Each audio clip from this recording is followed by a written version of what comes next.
साहब ने कहा है कि बिना तड़प तुम मन के दायरे से बाहर नहीं जा सकोगे।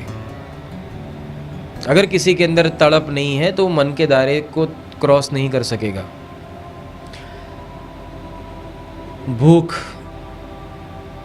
भूख लगना एक तड़प है। जब तक ये तड़प तुम्हारे जहन में आती है तुम खाना ढूंढ कर ही रहते हो और कुछ ना कुछ खा कर ही रहते हो।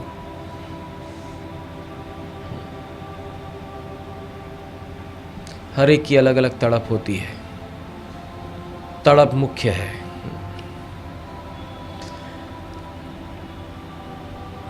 अगर तुम्हारी भूख ज्ञान है तो तुम ज्ञान को ढूंढ कर रहते हो। अगर तुम्हारी भूख सच है तो तुम सच को पाकर रहते हो। अगर तुम्हारी भूख भगवान है तो तुम भगवान को पाकर रहते हो। अगर तुम्हें प्रेम है तो तुम प्रेमिका को प्राप्त करके रहते हो। अगर तुम रोग से तड़प रहे हो, रोग से छूटना चाहते हो तो तुम इलाज भी पाकर रहते हो।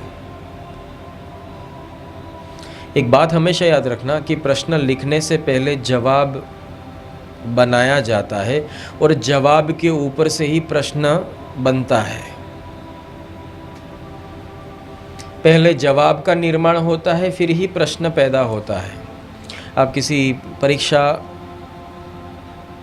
पेपर को निकालने वाले शिक्षक से मिलना और उसको पूछना कि आप प्रश्न कहाँ से निकालते हो। लिखी हुई बातों से ही तो प्रश्न निकलता है।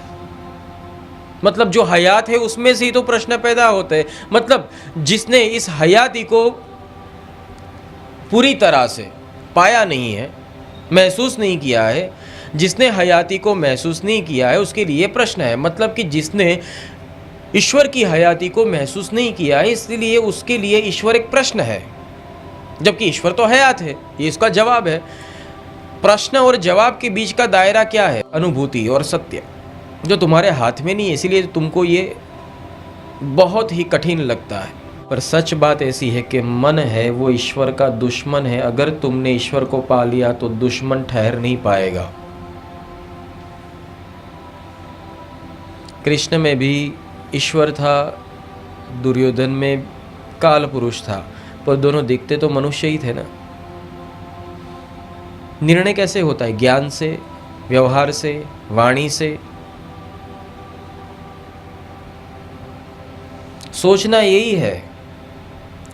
दोनों फंदे में फंसे पड़े थे, पर एक फंदे से अलग होकर रह रहा था और दूसरा फंदे पे फंदा अपने गले में पहन रहा था।